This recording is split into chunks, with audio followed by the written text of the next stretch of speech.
something happened with the streaming key. All right, we're on. Okay. Hello, welcome to April site-based meeting, Leachtown Middle School, April 12th, 2021. We are a little bit late with the meeting. We've had some technical difficulties, so we are calling this meeting to order at 5:12. We do have quorum, and I will just go through site-based members, and if you are present, when I say your name, just say present. Teacher Representative Seth Miller. Present. Teacher Representative Lynn Cosgoda. Present. Teacher Representative Jamie Hoofnagel.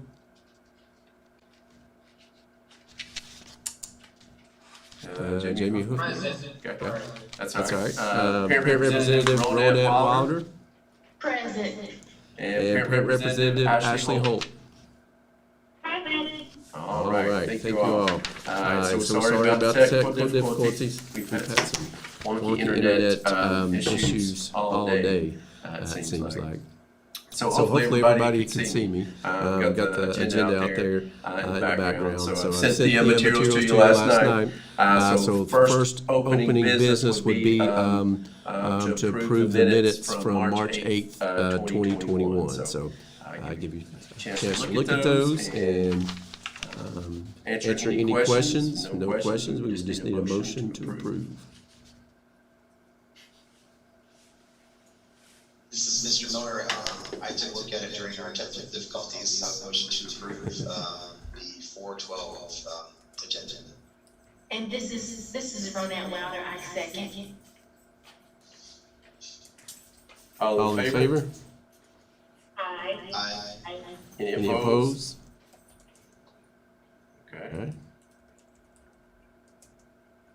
The next order of business is to approve the agenda for tonight, 4/12/21. Any questions I'll answer? Or not, we just need a motion to approve. This is Lynn Price-Goda. I make a motion to approve tonight's agenda.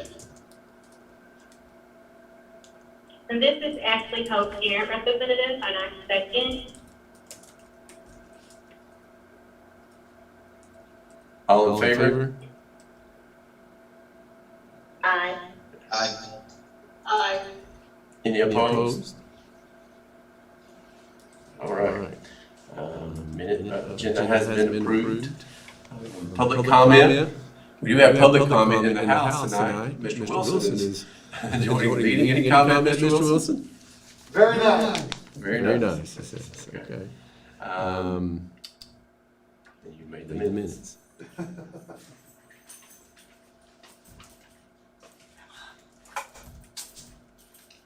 Sorry. All right. Good news report. We tried to put some things in before the meeting, but greenhouse work has finally begun on our greenhouse, so exciting to see them moving some dirt around.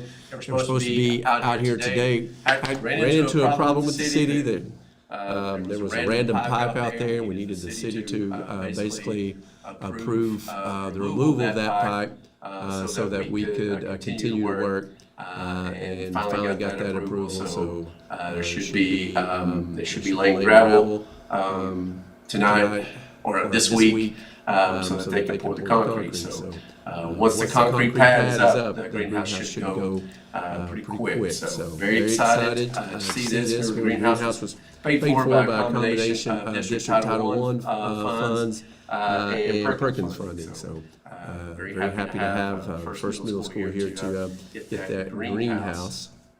And it's going to be a lot of opportunities for our kiddos. So it's definitely good news. Boys basketball. It was a fun ride with the boys basketball team. Both A and B teams made the city championship. The B team winning the city championship. A team played a great game. They did fall to Edith J. Hayes, but second place. Not a bad finish for those players. So The social studies night was last Thursday. Continues to get hits on the YouTube page, so just shout out to our social studies department and all the kiddos and teachers that worked on that.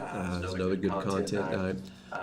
And then just a good start back with all the students. I think last time we met, we had just started school in person with sixth graders. So we've added our 7th and 8th grade, and things are going well. Still kind of working out some kinks with some things, but I do think we've had a good start, and students are doing what they need to do to keep everything safe. So that's what I have for good news. Anybody else have anything else to add there?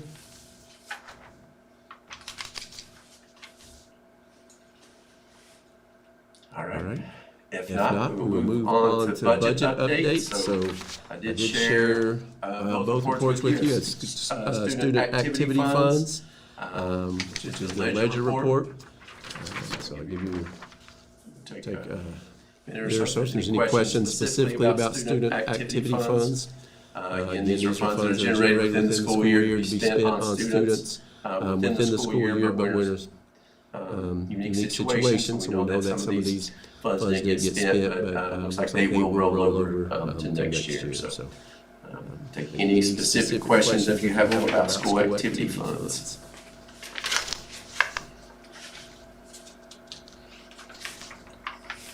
Okay. And if not, then we can move on to Munis report. And these Munis budgets are our operating budgets. So it's basically where we pay our bills and supply up. So we're again, those numbers still look kind of big right now, but we are supplying for the school year for next year. We kind of been in the process of the last several years where we were rolling over a lot of money, carry forward money, and using it now to really supply for the next school year. We're kind of going away from that now. The district's only allowing us to roll a certain percentage of our Section 6 money over with each year. So next year, our budget will look a lot different. We'll talk a little bit about some budget reconciliation here in a minute. But we'll have to be prepared to really spend to supply that school year with that current Section 6 budget, which is actually what you're supposed to do. Our Section 6C, which is our carry forward from last year, was a little bit more than what it usually is right now, just because some of the operating costs that we usually incur didn't weren't as needed this year because we've been out of school for a year. So. Any questions about Munis? I had some questions about Munis, but it looks like we're addressing them in 4B as far as budget reconciliation. Yes, that would be for the 21-22 school year. So you want to hold on off until we get to there? Okay. And I just put down some numbers, and that's we would decide those numbers when we get to that. I just put kind of a starting point, and we can kind of move it around as we see fit. Those are usually the codes that we use to purchase things. So, all right. Next is staffing update. April 17th is when we have positions that we'll post. And remember, we are posting a math intervention. We are adding a second unit. LMSD unit, so we've been provided a teacher and 2 pairs for that unit, and that will occur, those will post on April 17th. What we were able to do, kind of going back, remember we had back day 4 in October, we got one position for day 4, we were out of school. We kind of waited to fill that position when it looked like we were coming back to school. So in January, that one position, because of the half a year, actually turned into 2 positions. So if you remember, then we posted for a reading teacher, reading writing teacher, language arts, I should say, and also math intervention in January. We were able to fill the language art position, which helped us pull off our in-person and remote schedule. We were never able to finish the math intervention. If you don't hire by January 30th, then you can't hire that position. But that position is still on the books. So what I was able to work out with that position, since we couldn't hire anybody else, I was able to get, I was able to sub that position out, basically. So that's how we ended up with these subs. We've got 3 subs in the building every day to kind of help us out. So that one position basically pays for 3 subs. Does that make sense? And it's not like we're paying extra for those subs, it's just a position that we already had on the books. And that's how we ended up with 3 subs. Plus, the district provided us all schools with 1 full-time sub. So it's been amazing to have that much help here, because the first 2 weeks we had to escort everybody everywhere. Some of those things have rolled back, but it's also nice to have them here in a situation where you got multiple teachers out and hard to get subs. So that's happened since last time we met. Any questions about staffing? Nope. Okay. And then I want to get started on interviewing, especially for MSD quick. So I will be sending emails out next week for everybody to have an opportunity to be on those committees. So, all right, moving into new business. And let me see. Mr. Collins, are you there? Yes. Okay. Yes, I'm here. All right. He is not in the same room with me, so he's unmasking because he's in his office. So I'm going to make a co-host so that you can. Hey, I can share my screen. Do you have to make me as a co-host for me to share my screen? I just did, so you should be able to share it anyway. So. And I've asked Mr. Collins to kind of, with technology, we've got some technology that's kind of on its last leg in the building, and we've been trying to really look at that and take an inventory of what we need technology-wise. It doesn't look like we're going to get a lot provided by the district. We may get some help for some technology, but he's done a survey and basically just kind of looked at all of our needs. So we'll just ask him to present some of our technology needs and the data from the survey that he sent out. So turn it over to you, Mr. Collins. Hey, Mr. Gibson, when I click, see, okay, never mind, I think I got to stop sharing. So. Yeah, it asked me about, I would interrupt somebody else. Yeah, I stopped sharing, so you should be good now. Okay. All right, let's try it again. Desktop. Share your entire screen. The share button is grayed out. I'm not sure what's going on here. Any advice? Because You have multiple screens to pick from, then the share button should pop up. Like when I go to share, it shows all of my tabs, and I can pick one share. the share is active. I can do desktop or application, so I want to share my desktop. Go ahead and pull. When I click on that, it says, basic moment choice after that is canceled.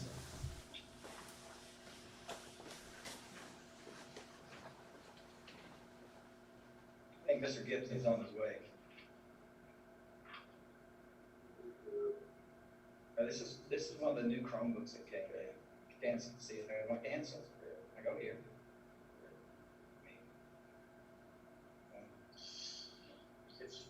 Yeah, and then I go desktop, and that's what I want to get back here.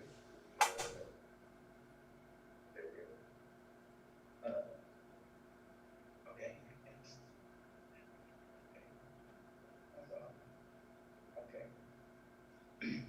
you all see the document? At the very top, it says teacher PC inventory. Yes. All right, wonderful. All right, so on Friday, I updated my teacher PC inventory.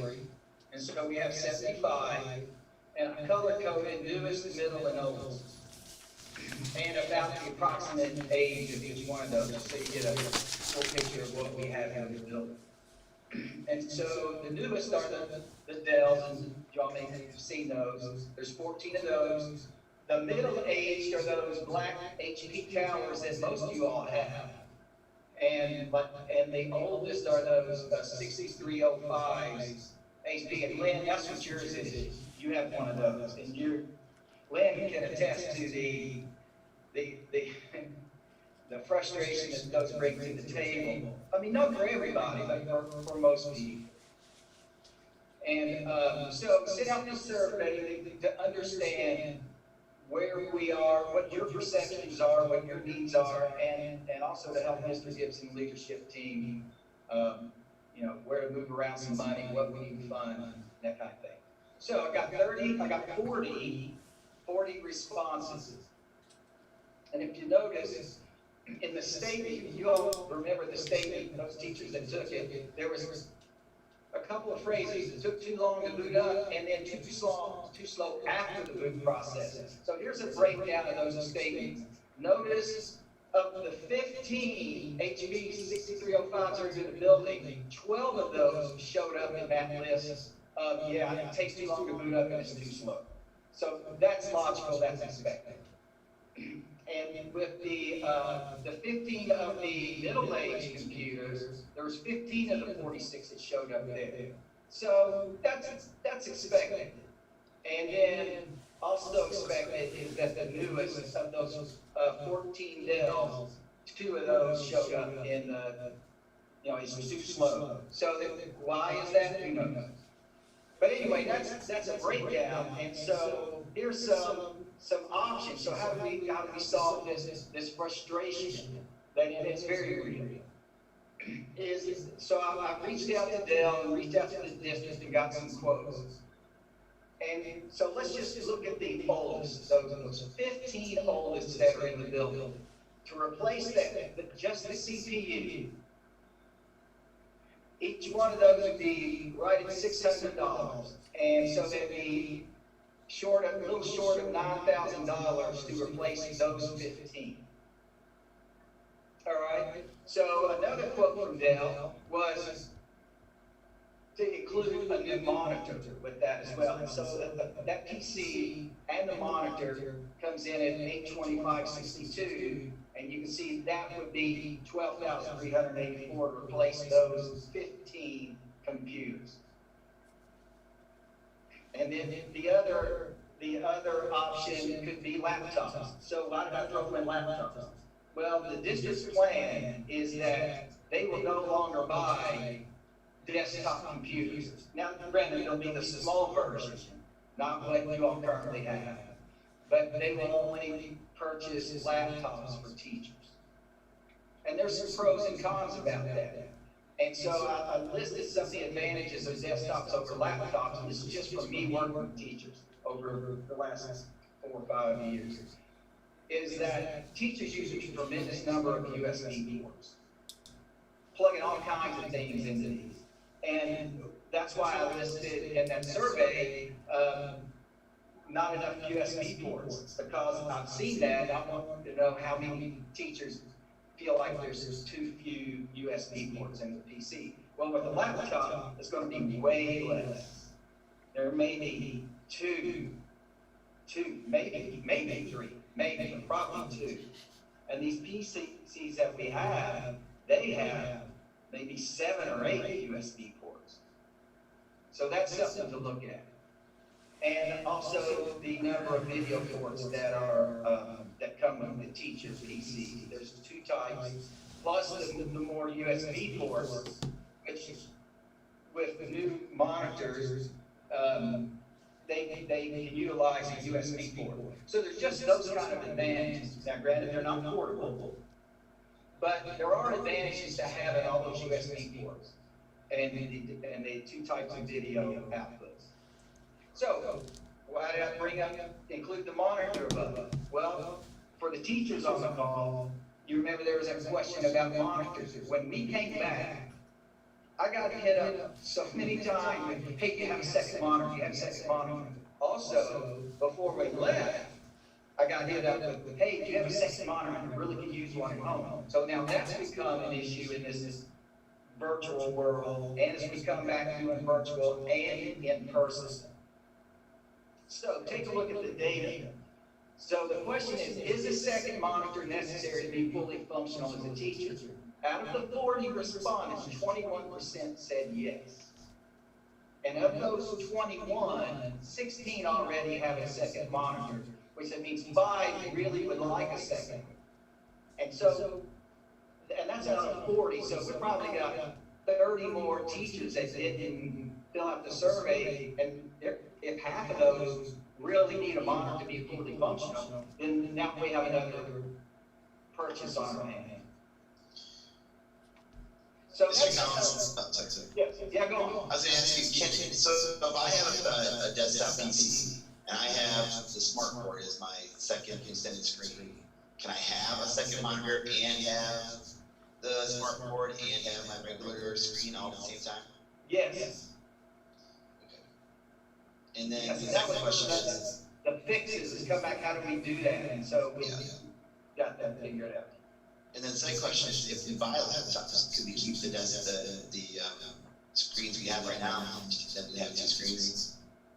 Yeah, so you would have the display on the laptop, and then if you have 2 monitors on your teacher desk right now, they should be functional. Should be. If you have a laptop and you just have one screen, then you still, because that's what I do, I use my laptop screen as well. Absolutely, not an issue at all, and you can still use the smart board. So we wouldn't have to buy more monitors, that we could just buy a laptop, and we can use the monitors we currently have, right? Yes. The advantage of, well, the kind of a disadvantage of a laptop is the size of the screen, is the real estate in which the teacher has to work. That was the kind of feedback I was getting over the summer, and as people came back. They really wanted that second one because, yeah, they have a personal laptop, but there wasn't enough real estate for what they needed to do. Yes, I'm a person that uses 2 screens at home, but only has 1 at school. And the way I use my laptop is totally different the way I use my desktop. I would still want 2 screens on my desk. Yes, that's what I'm finding out. Yeah. Absolutely. The other thing, if you're using that laptop like I do, like as a second screen, it has to have adapter, so you have to have that part as well. So I'm not sure what the cost in that is, but yeah, and with the modern the newest laptops, I mean the ones that say we went the laptop route. Yeah, there may be some cabling. Definitely, that's a minimal expense, but it is something that would have to be done. Yeah, I brought my monitor from school when we were doing virtual, and I had to get just a little adapter. It was like $5 or something. It wasn't bad. Mr. Gibbs, remember that I put in that order about a half a dozen of some adapter cables. yeah. It was a solution with Ms. Boyles and another teacher, and they needed that kind of solution, and it worked well.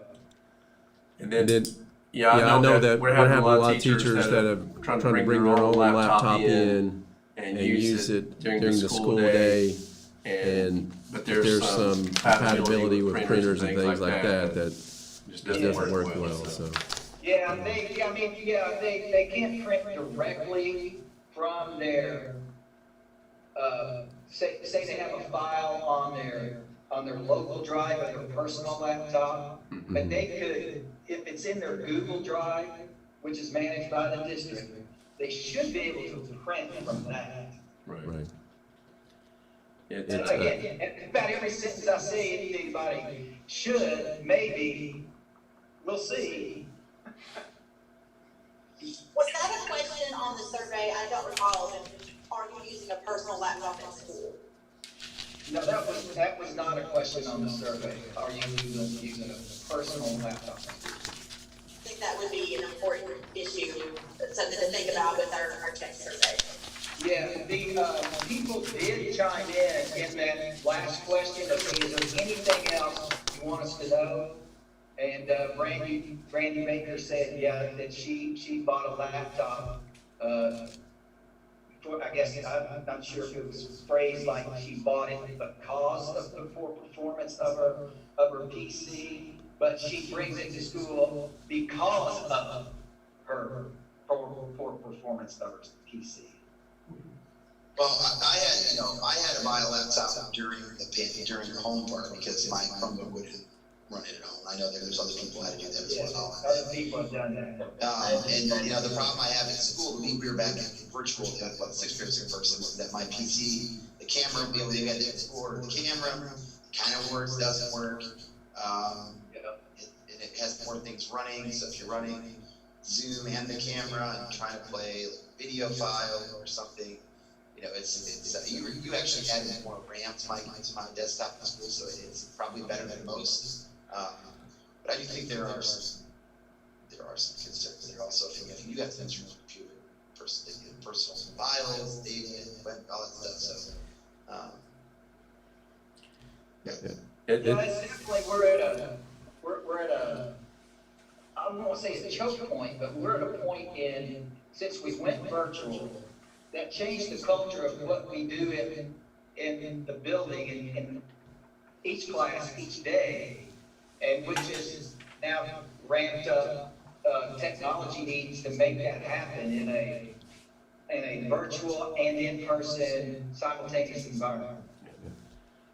and we spent a lot of money over the last few years before there was a district initiative to go one-to-one, trying to get students to one-to-one. So any extra money that we have, or we've written so many grants and all these, we had actually even private donors purchased 2 laptop carts full of or Chromebook carts. So we've let our teacher technology go because we were trying to get one-to-one. So it's time to really address that. There's still some questions on what the district will do in terms of helping us out on there. Do you have any new information? If there's any going to be any help from the district in terms of teacher devices, Vince? Yeah, the new information is it's not happening this year, and it's still on the table for next year. So that is the latest. That does put us in a predicament is that, how much do we go and spend, and then what happens next year? I don't know. So we just, a couple people asked, and I thought it's an important time to look at that, especially when we start looking at allocating money for things. Yeah. Yeah, it is. It's, kudos to Leestown administration and the vision is that we were way ahead of the game as far as the one-to-one rollout. And I think that's part of the formula of why we're so successful as a school is that we were there. We scrambled to get them out when we had to break, but on these SEC calls and on these statewide calls, and we were way ahead of the game at Leestown. The only downfall in that is some of these Chromebook devices that we purchased several years ago. So the wear and tear on those things are catching up to us. So that's what I was gonna say. Like my teacher Chromebook is. Yeah. It's what 4 or 5 years old. So I think that's part of the issue too. Is like if we had a newer version of Chromebooks, maybe we would have been more successful with some of the virtual learning from home with the Chromebook instead of one that's as old as my second child. On the flip side of that, like Jesse Clark, for example, they got a whole bunch of the new ones. So whereas we got a small amount of these new ones, I'd say less than 100, maybe 75. And so when the keyboards on those started failing, they failed in a huge way. And those older ones that we got didn't have those keyboard failures. So, they were hurting. I mean, and anybody who got those models were hurting badly, but we didn't have that problem. We had it for a few of them, but nothing like some of these others. Ms. Wilder, Ms. Holt, kind of how's Chromebook situation holding up with your children? Are they having a lot of issues with those, or they holding up okay?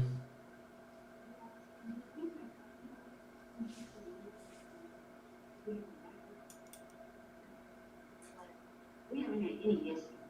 Okay. And the same on my end, pre-end uses theirs quite a bit. However, during the pandemic, we just went the personal route because it was easier to maneuver, navigate, and connect to wherever we were doing the learning. And so we did that with a personal computer instead. However, she's back in face to face, and she's using it just fine. Haven't heard anything different in school. Well, good. So we know that that's probably going. I'm sorry. Go ahead. I also have a student at That's so right. I wanted to chime in on that. Yeah. Same story during the pandemic. We weren't using the Chromebook for student use at all. Very, very blessed to have nice computers for our children at home, and I know that's not true for a lot of students, but to be able to navigate. I think the biggest thing with Chromebooks with students right now is they need a mouse. Yeah. It's so much easier to navigate, and if their families aren't able to invest in one, it hinders the class. Yeah, and I'm gonna chime in on, piggyback on that, is that in that survey, I've just about got all of the data compiled in a form to look at, in that people were chiming in and saying, hey, Lynn's not the only one to say, a mouse would be helpful. And we did have and do have some mice for each team, but those are cable mice. But when you're portable, that's another cabling. It's really not that functional.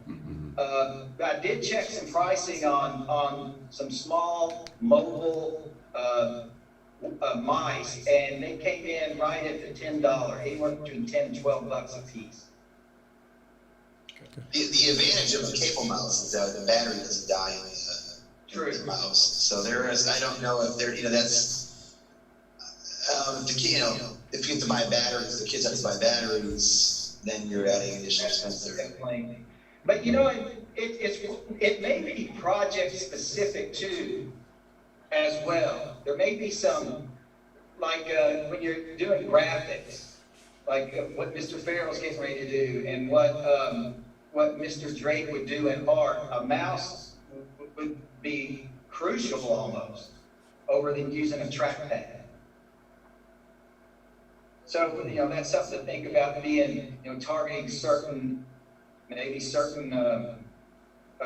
classes, it's a project-based thing, and that they can check out a tub of them for a project or something. Yeah. Just an idea. And one more thing. I will distribute all of the data that I got and the suggestions from teachers. Share that with the leadership team and share that with you all. And you're just, it's nice to look at. Very nice to look at. Teachers. I wish I'd have got 100% because I'd like to know what those other people are thinking, but we'll go with what we got.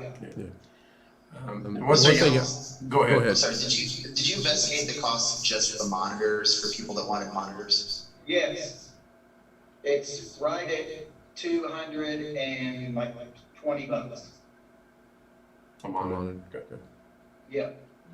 For 20 to 24 inch diagonal monitor.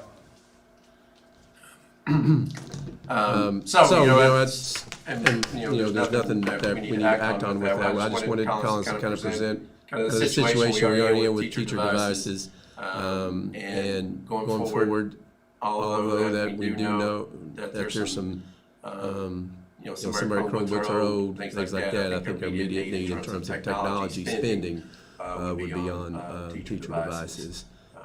Keep us up to date. I would say so. I think you would definitely make a lot of people happy to start to shore up that.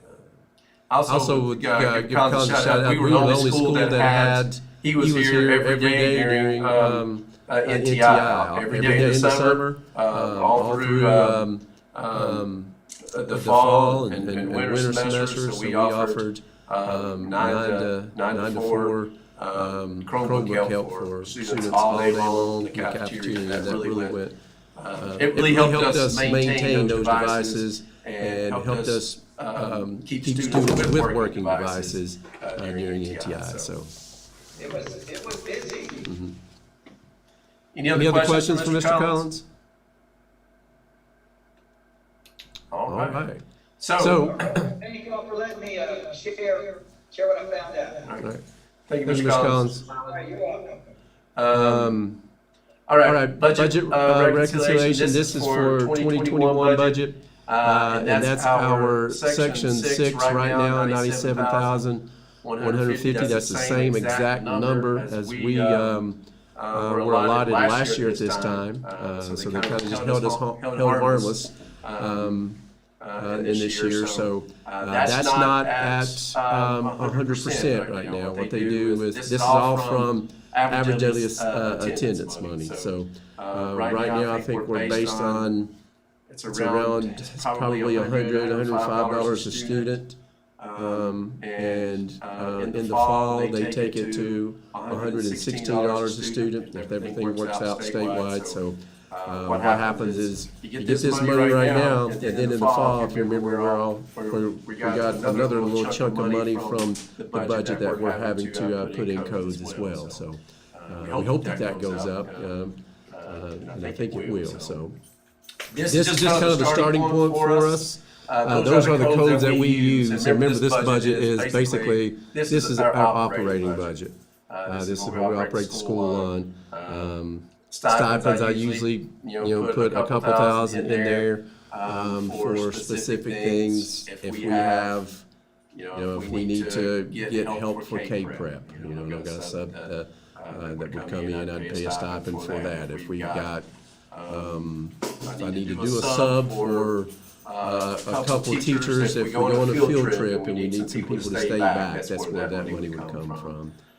Registration, that's for anything, I think we have about that amount of money in there, or, if we do a Kagan training or anything for, that we need registration costs. You don't have to do that, that's just kind of a ballpark figure.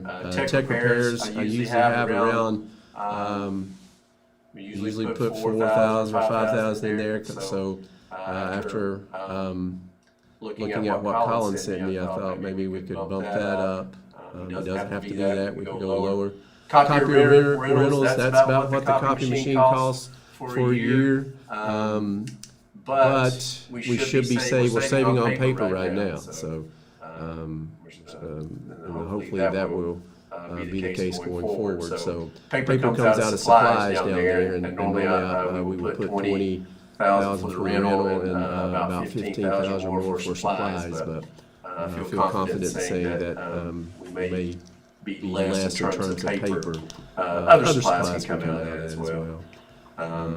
Printing, that's if any kind of posters or anything that we do come out of printing. Food, Title I nights. Not sure what that will look like going forward. At some point there will be Title I nights that we'll do live again, and we have to do a total of 7 of those. So we usually buy pizzas for the families that we can't use Title I money to buy any kind of food. So that's usually plenty enough to get us through the year. Library, I think we had 7,000 in there. Ms. E was here a few meetings ago talking about the need for books and more diverse books. and that we're growing and our spending really didn't keep up with our growth in terms of library books. That could help out that technology. Looking at those figures Ben had, he was around somewhere in the ballpark of $30,000. So I put 25 in technology. Tech repairs could be used for different things as well. So that's about $35,000 in technology and tech repairs altogether. And then contingency is just your fallback money. I try to leave some money in contingency until staffing is finished. So, toward the end of the fiscal year, when they got all my staff ready for 21, 22, we'll see if we owe. Sometimes we owe, 1,000 or so, just because somebody may be more expensive than what we thought. So it's good to leave some money in contingency. Then we got to take it out of contingency. So that's just kind of where it started. So we can go either way. And got any questions or open up for discussion for the budget? The questions I have are for this year's remaining budget. Okay. Which would affect the conversation of where to allocate money for next year. So I don't Okay. want to step backwards, but that's kind of where I wanted to start. Okay. So the Muse report that we all got in our email, Uh-huh. looking first at the principal's office. Mm-hmm. Right now, we've got almost $81,000 in that area. Yeah. But available, what's available. How much of that is in percentages or guesstimates, do you think will be spent this year? And how much of that is rolled over or needs to go somewhere? It can't be rolled over. It all has to be spent. So all but $17,000 of it. But you gotta remember that all of our intervention programs, Reading Plus, those seats have to come out of that operating budget. So, that's, we run, I think Reading Plus is around $7,000, $8,000, $9,000 for a year. Is that out of tech-related hardware? It would come. Yeah, it would come out of one of those codes. Sometimes we have to move them around to pay for it out of one of it. I think that's usually where it comes. Yeah, software. It could be out of tech-related hardware. I think that's where it comes out of. 0734. Okay. 0734, that's in the regular instruction fund. I'm looking at the one above that, that's just the principal's office. Yeah. Everything is in the principal's office to be spent out of. So regular instruction is staffing. The next one down was 6C. I'm just wondering, is there money we need to spend out of principal's office in 6C for this school year before we allocate for next school year? Well, the thing is, I've got to go ahead and allocate it. Now, we can move this around anytime that we want to. Okay. So, but I've got to have my workbook set up with the money in the workbook ready to go here. Thank you. Okay. But of that, we can carry forward of 6C, we can carry forward $17,000. So we will spend everything but $17,000. Now, Lynn, like copyright rental, I've not got that bill yet, but it should come here in the next couple weeks. It will probably be $15,000 or so. Supplies, we'll go ahead and paper up, order the paper for the fall. And then, a lot of our instructional programs will come out of this money as well. So, What is the date you have to spend this year's money on? April 30th. So we're getting close. Yep. As far as next year's, the tech, if I have a projector and bulb goes out, does that come out of tech repairs? Yes. And now, where are we with our projectors and like smart boards? Are we at a? We put in a help desk ticket for a bulb that goes bad in a projector, and they send us a replacement. Now, as far as anything else beyond that decision, like going with, interactive flat panels or the new smart boards, which are just interactive flat panels, like a ViewSonic, but you get the software. Same product. I just was wondering, like, is there a lifetime? Like, how long do smart boards last? How long are our projectors going to last? Are we going to start having to spend money to purchase these things in the next couple of years? I wasn't sure how long that stuff lasts. Yeah, we replace 3 to 5 projectors a year. Yeah, I think that's what. Yeah, that seems a good rhythm. What we'll do is we'll go ahead and out of some of this money that has got to be spent, we'll get some of those small things to have a stock for next year.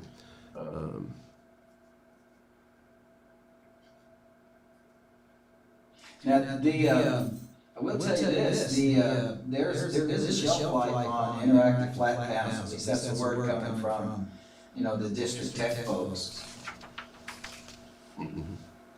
Now, at least early on there was, maybe they changed the way they manufactured some components in them. But that's something that we need to be keenly aware of if we start going down the interactive flat panel path. Now, the other thing is, you've probably heard talk of the ESSER2 funds. ESSER2 funds are money that's coming to it's from the COVID relief bill. I think it was $2 billion is what from the federal government, not just to Fayette County, but I think Fayette County's chunk was $45 million. I know they're discussing that tonight at the board meeting. But there's different pots of money that goes down. We can't access that as Leechtown Middle School, a chunk of money from that. But 85% of that money that ESSER2 funds is providing will go through two direct services. Now, how that could help us out is I've asked, well, can you pay for Reading Plus? All the middle schools use Reading Plus. It's proven to be very effective as a reading intervention, and if that happens, then that would help us out greatly in terms of buying those seats. I would hope that I would know soon because we're doing that out of this year's funds. That's why next year will be totally different. Next year you'll be truly taking that money that we're putting in 21, 22 and using it to fund that school year where we've been doing it behind, and saving money to fund the next year. I know it's kind of sounds strange to be doing it that way, but because Fayette County let schools carry over unlimited funds, we all fell into the cycle of budgeting a year behind. So they're trying to get us out of that, which is really a good thing to do. So you don't end up trying to spend all this money toward the end of the school year. That was. Are y'all still there? I saw it. Well, I have a question. So can we buy a lot of the devices this year, then, to help for next year? For some of those devices? Yeah. Yeah, that's what we're going to immediately look at, see what kind of deals we can get. So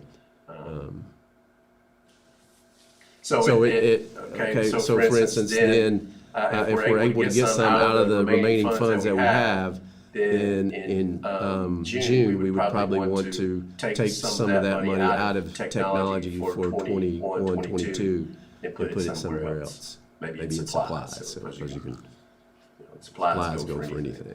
Does that make sense? What about the technology fee? Is that, should I not say that? Technology fee, I mean, that's what the district didn't ask about technology fee for schools going forward, which will help pay for student devices. They're a bit back and forth on that, but I think there's probably going to be a $25 technology fee in the future that schools will have to collect from students. Now, that that would would go go in in a different pot of money, though. That would be us go into student activity funds, which then could only be used for students. Anything in student activity funds has to be spent on student use. So, but that would help for, Chromebook repairs and things like that, what the district don't cover. Right now, they've said that they will cover all Chromebook repairs for students. So, If they do that fee for Chromebooks, are they going to increase the amount of fee waiver money they grant us due to our social economic standing? yeah, you would hope that they would. And except that could be the reason why they didn't go for last year, because I'm not sure how to do that.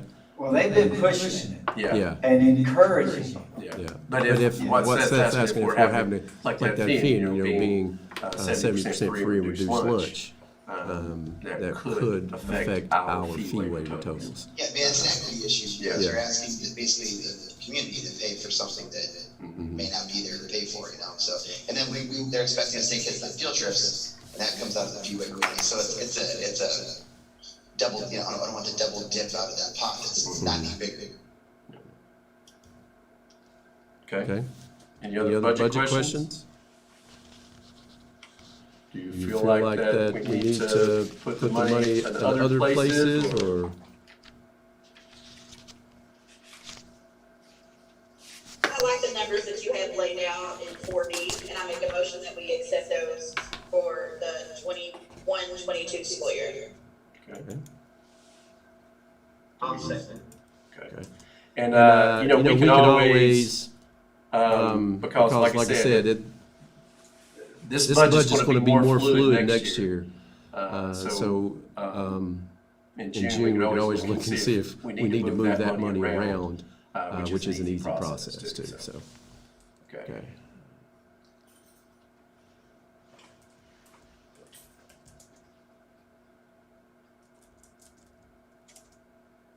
LP and then I'll fix it. Okay. Who was the second one? Was Was that Hoofnagel? Hoofnagel? Okay, Okay, all in favor?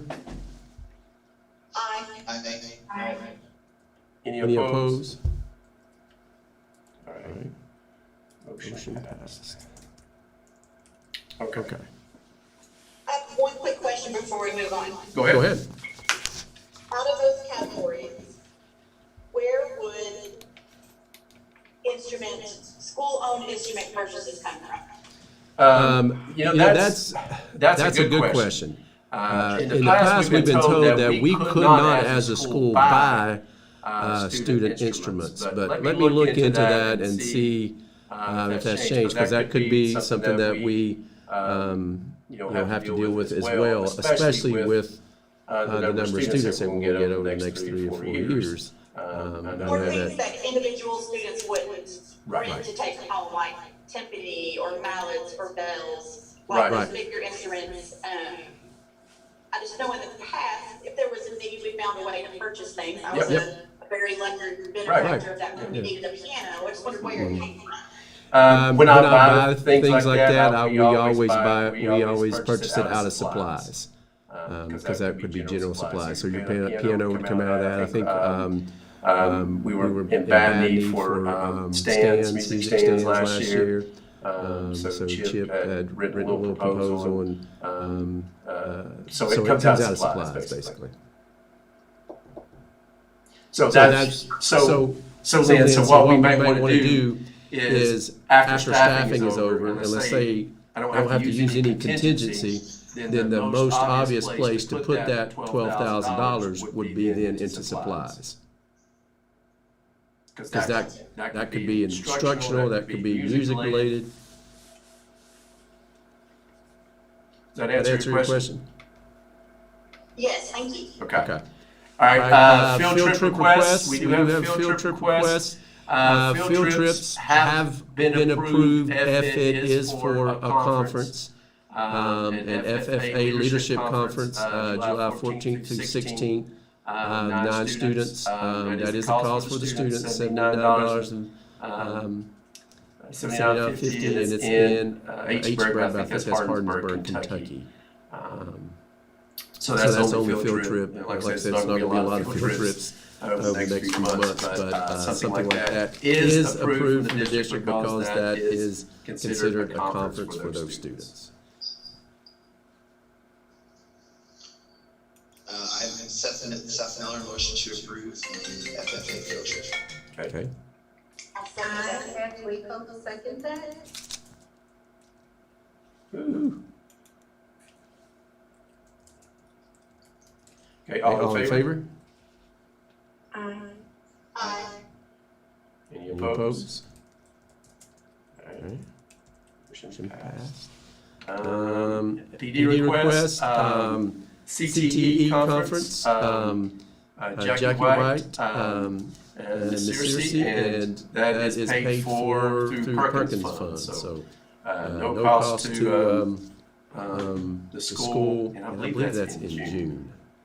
I'm not sure. I left my binder at home today, so I had to have my wife read these off to me before it came down. This is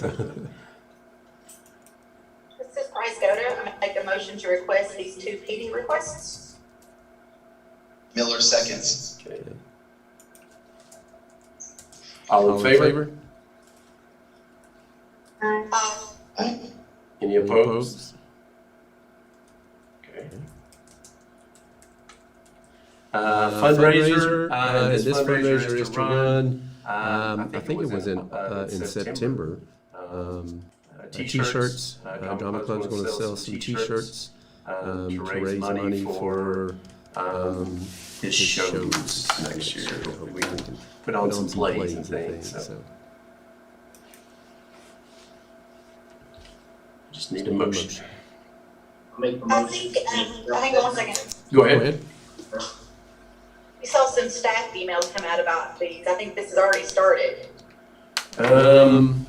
I think it had started, but I think that Fran talked to him and put it back for some reason. So, yeah, there was a couple of T-shirt things. So, yeah, Art Club. He was funding that on his own. So I know Miss Fran was looking into that. So. She was looking into both of them, and basically she brought me the drama club approval form. So it must have been the one that we needed to be approved because it looked like Ben was doing something else with his. These are shirts that he made, and basically the students were just repaying him for those. So it really wasn't to make money on. If that makes sense.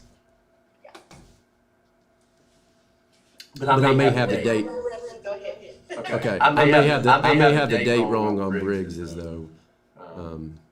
So he could be starting before next year.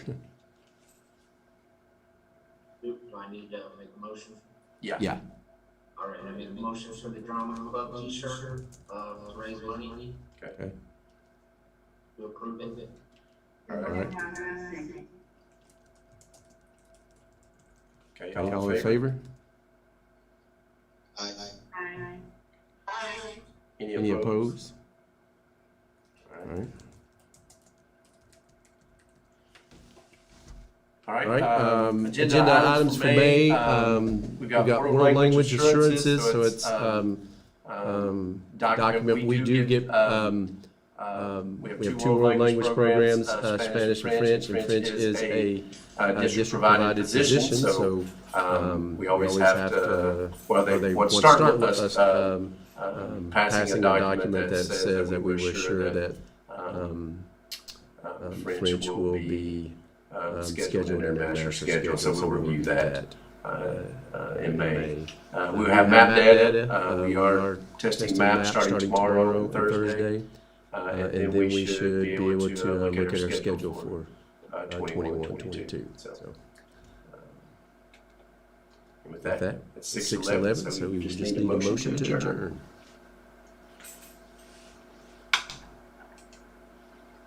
This is Ronette Loud. I make a motion that we adjourn the meeting. All right. Yeah, second. Price Goda, I second. All right. All in favor? We will adjourn. Aye. Bye. All right, so sorry about the technical issues. It's a Busy day today, and then we couldn't get get the the OBS OBS to work, so. Thank thank you guys so much. Thank you. Have a good one. Thank you. Bye. Yeah. Yeah.